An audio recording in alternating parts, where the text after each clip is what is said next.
예, 여러분 안녕하세요. 학원을 하다 보면, 학원업을 하다 보면 어떤 때가 있냐면, 이 상황이 짜증이 나서 견딜 수가 없어. 견딜 수가 없는 이런 때가 와. 그런데 거기서 뭐 뾰족한 수도 없는데, 이 상황이 너무너무 짜증이 나는 거야. 그래서 나는 왜 이 거지 같은 곳에서 이걸 하고 있을까? 좀 더 좋은 곳, 응? 비싼 아파트, 뭐 이런 데 가서 좋은 동네, 이런 데 가서 새로 차리고 싶어. 이거를 다 이제 리셋 해가지고, 그런 동네 가서 새로 차리고 싶고 막 이래. 근데 생각해보니까 그런 동네 가서 새로 차린다 해도 빵명서부터 시작을 하잖아. 근데 지금 내가 있는 곳은 그래도 애들이 얼마 정도는 다닌단 말이야. 그러니까 그걸 생각해도 좀 갑갑하면서 그러면 또 이렇게 생각을 하지. 이거를 유지하고 딴 데 가서 또 이렇게 차리는. 그래서 두 곳에서 한번 해볼까. 왜냐면 여기가 아깝거든. 내가 지금 읽어놓은 곳이 아깝고 이러니까 정말 너무나 갑갑하고 짜증이 나고 이거를 지금은 돈도 좀 있는데 어디 다른 데로 가고 싶고 막 이런 때가 있는데 그런 때를 버티셔야 됩니다. 예, 그런 때를 버티셔야 돼요. 만약에 그걸 못 버티고, 그러니까는 투 타이밍을 하거나, 몸은 하나인데 양쪽으로 뛰거나 막 이러면 정말 손에 잡히는 돈도 없거니와, 건강이 많이 안 좋아질 수가 있어요. 아무튼, 최근에도 그런 분 한번 상담을 해 드렸는데, 그러니까 그 짜증나는데, 어디로도 갈 수 없는 이런 상태를 좀 버텨야 된다. 그러니까 인생이 다 그런 것 같아. 그 옛날에 진짜 5년 전에 삼전이 한 뭐 5만 원, 6만 원 뭐 그럴 때 주식 얘기하는 거야. 삼성전자 사두고 얘가 와 죽어도 안 올라갈 때가 있잖아. 죽어도. 그러니까 얘가 막 7만 원, 8만 원 뭐 이렇게 가더니 갑자기 내리꽂더니 막 5만 전자 막 이렇게 돼가지고 죽어도 막 안 올라갈 때가 있잖아. 그래서 그때 막 성질이 나서 막 팔아버리고 막 이런 사람들 있잖아. 그 사람들이 요즘에 20만 전자가 넘었으니 얼마나 마음이 아플까요? 아무튼, 예. 그때 내가 할 수 있는 건 뭐야? 그냥 너무 짜증나고 깝깝하지만 그때는 어떤 테이크 액션을 하는 게 오히려 하면 할수록 점점 더 마이너스가 되는 그런 상황. 그래서 위너는 누구다? 그때 그냥 버티고 그냥 세월을 그냥 보내고 그때 그냥 버티고 이런 사람들이 지금은 승자다 승자. 그래서 뭐 30만 전자 간다 뭐 10년 후에는 100만 전자가 가기 때문에 지금 사는 게 제일 싼 가격이다.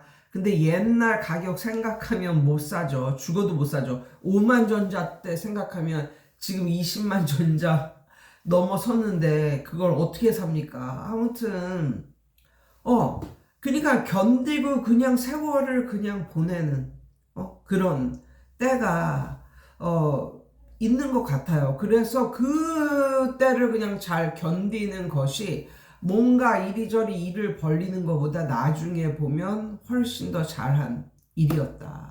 뭐 요런 말씀을 드리고 싶고, 그러면 우리가 일을 벌리고 막 짜증나고 막 이럴 때 절대로 들어서는 안 되는, 그러니까 기분이 싱숭생숭하면서 내가 있는 이곳은 싫고 돈도 좀 모았겠다 다른 곳으로 좀 가고 싶은 요런 마음이 막 살랑살랑 거릴 때 그때일수록 나에게 어떤 조언이랍시고 해주는 사람의 말을 결코 들어서는 안 된다. 이게 팔랑귀가 돼가지고 내 마음도 이제 여기를 떴는데 내 주위 사람들이 뜨는 걸 막 부추겨. 그러면 어떻게 돼? 귀가 팔랑귀라서 결국 그쪽으로 가거든요. 그런데 이 사람들 말만큼은 절대로 들어서는 안 된다라는 말씀을 드리고 싶은 몇 부류가 있어요. 그게 뭐냐면 첫 번째, 부동산업자. 부동산업자는 어떻게 해서 돈을 버는 겁니까? 이 사람한테 여기를 팔아 먹어야 자기에게 수익이 돌아오는 구조야. 그렇다 보니까 여기 좋아요. 이 사람은 뭐 학원업에 대해서 알지도 못하는데, 이 부동산업자는 학원업에 대해서 알지도 못하는데 여기는 엄청 좋아요. 여기 들어오면 대박 나요. 여기 앞에 뭐 학교가 있고 뭐 저쪽에도 학교가 있고 막 이러면서 막 pompu질을 막 하고 막 이래. 그러니까 거기 왜 그러겠어? 그거는 마치 옷가게에서 옷 팔아 먹으려고 잘 어울리지도 않는데 예뻐요 예뻐요 예뻐요 하는 거하고 비슷한 거라니까. 거기에 확 넘어가면 안 되지. 그러니까 부동산 업자는 팔아 먹어야 자기가 돈을 버는 거니까 거기에 너무 확 넘어가지 말고 생각이라는 걸 한번 해보자 라는 말을 하고 싶고요. 두 번째, 건물주? 어떤 내가 이미 들어 있는 건물이야. 들어 있는 건물인데 보통 뭐라고 하냐면 그 건물에 빈 곳이 있어. 그 건물에 빈 곳이 있는데 그 건물주가 맨날 선생님을 뽐뿌질을 하는 거야. 아, 이 정도면 이제는 확장 이전을 해야지. 확장을 해야지. 학원을 확장해야지. 학원이 크면 클수록 인지도가 올라가는 것이냐. 그 사람 역시도 학원업에 대해서는 잘 몰라. 그런데 그 건물주는 왜 그렇게 선생님한테 뽐뿌질을 하는 거죠? 원장님한테? 왜 뽐뿌질을 하는 거지? 자기 건물에 공실이 있으니까 이거를 공실을 없애야 돈을 버는 거거든. 그러니까 어떻게 선생님을 뽐뿌질 하는 거야. 적당히 띄워주면서 이 정도 학원이 됐으면 학원을 확장 이전하면 더욱더 잘 될 거다. 막 이러면서 선생님은 뭐 잘 가르치고 뭐 이러면서 계속 이제 뽐뿌질을 하는 거야. 거기에 넘어가면 큰일 난다. 그런 말씀을 드리고 싶고요. 옛날에 내가 이제 수지에서 학원을 할 때도 그 5층이 수학학원이고 내가 4층이었었는데 4층이 임대료가 좀 쌌어. 그 사자라는 것 때문에 그랬는지도 모르겠지만 아무튼 5층은 뭐였었냐면 사위한테 준 거거든요. 5층을 이제 임대를 준 거거든요. 근데 그 사위한테 뭐 우리한테 받는 것만큼 똑같이 받았을 리는 없고 아무튼 더 좋은 조건의 임대를 해서 줬겠지. 그런데 그 사위마저도 사위와 그 딸마저도 2년 후에 문을 닫더라고. 장인 어른이 그 건물 주면은 얼마나 잘해줬을 거야. 사위와 딸에게.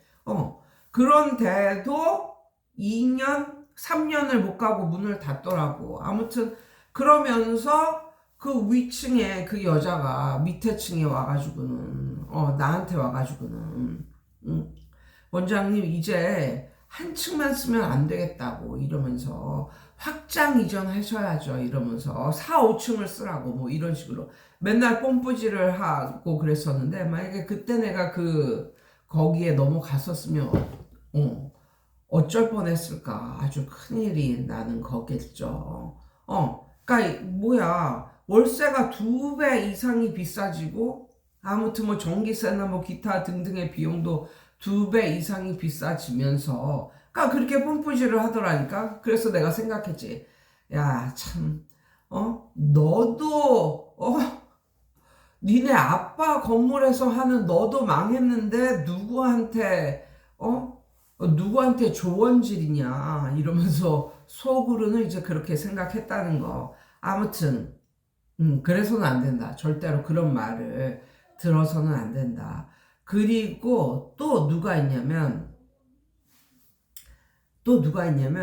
그 동네 사람이면서 학원의 업에 대해서는 모르면서 게다가 이게 정말 중요한데 예수 믿는 사람이 예수 믿지 않는 사람의 세속적인 조언을 결코 들으면 망한다. 들으면 안 된다. 라는 말씀을 드리고 싶어요. 예수 믿는 사람은 성령의 음성을 듣고 성령에 의해서 움직이는 사람인데, 그 사람이 세속적인 그런 사람의 충고를 듣고 조언을 듣고 거기에 남아가서 움직이면 10중 8구는 망하는 길로 들어서는 것 같아요. 10중 8구는. 그래서 저도 예수를 믿지만 이게 예수를 믿자마자 막 믿음이 엄청나게 깊고 뭐 깊어지고 이거는 아니잖아요. 근데 예전에 제가 예수를 믿는 초창기였을 때 예수를 전혀 믿지 않는 제 남동생의 말을 듣고 혹해가지고 돈을 투자를 했다가 2억을 날린 그런 경험이 있거든요. 그때 느꼈습니다. 그때는 내가 아무리 예수를 믿는다고 해도 믿음이 좀 훨씬 약한 뭐 샤머니즘처럼 그렇게 뭐 믿었을 수도 있는 그런 느낌의 아주 얕은 믿음. 그런 믿음을 갖고 있었을 때 똑똑해 보이는 내 남동생이 나를 이렇게 꼬셨을 때 거기에 확 넘어가가지고 이렇게 그렇게 됐더니 지금까지 남동생하고는 별로 말을 안 하고 삽니다. 만난 적도 없고, 예. 만난 적 없는 게 거의 뭐 10년은 훨씬 넘어가는. 그때 내가 투자를 안 했었으면 이렇게 원수가 되진 않았었을 텐데, 뭐 그런 후회를 해보면서 그때 또 느꼈어요. 절대로 예수 믿는 사람이 예수 믿지 않는 사람의 조언을 들어서는 안 되겠다. 뭐 요런 말씀을 드리고 싶고, 그 다음에 그러니까 그 동네에 아는 아줌마 뭐 이런 사람도 있잖아요. 내가 학원을 하는데 내가 학원을 하는데 그 학원하는 동네에 아는 아줌마, 뭐 미용실 언니, 미용실 아줌마, 뭐 이런 사람도 있잖아요. 그 사람들이 맨 처음에 말을 하죠. 내가 이 동네에 몇십 년을 살아서 잘 아는데 이 동네 애들은 이래. 뭐 이런 애들이야. 뭐 이렇게 딱 뭐 수준이 이래. 그래서 그렇게 가르치면 안 돼. 랄까. 뭐 조언이랍시고 하는데 거기에 결코 빠져들어서는 안 된다라는 말씀을 드리고 싶고요.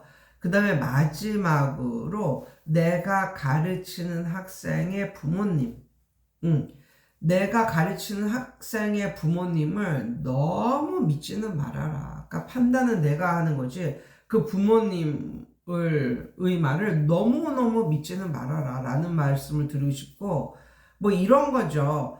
결국은 아무리 나한테 잘 대해주는 부모님이라고 하더라도 그 부모님의 궁극적인 목적은 자기 자식들에게 유리한 쪽으로 가는 게 목표예요. 선생님이 잘 되는 게 목표가 아니라 자기 자식들에게 좀 더 나은 쪽으로 가는 게 목표라고요. 그러니까 이런 거죠. 선생님, 내가 내년 되면 저기 아파트로 이사를 가는데 여기 정리하고 저쪽 아파트로 오세요. 그러면 내가 거기에 뭐 게시판에도 뭐 이렇게 글을 올리고 선생님 밀어 드릴게요.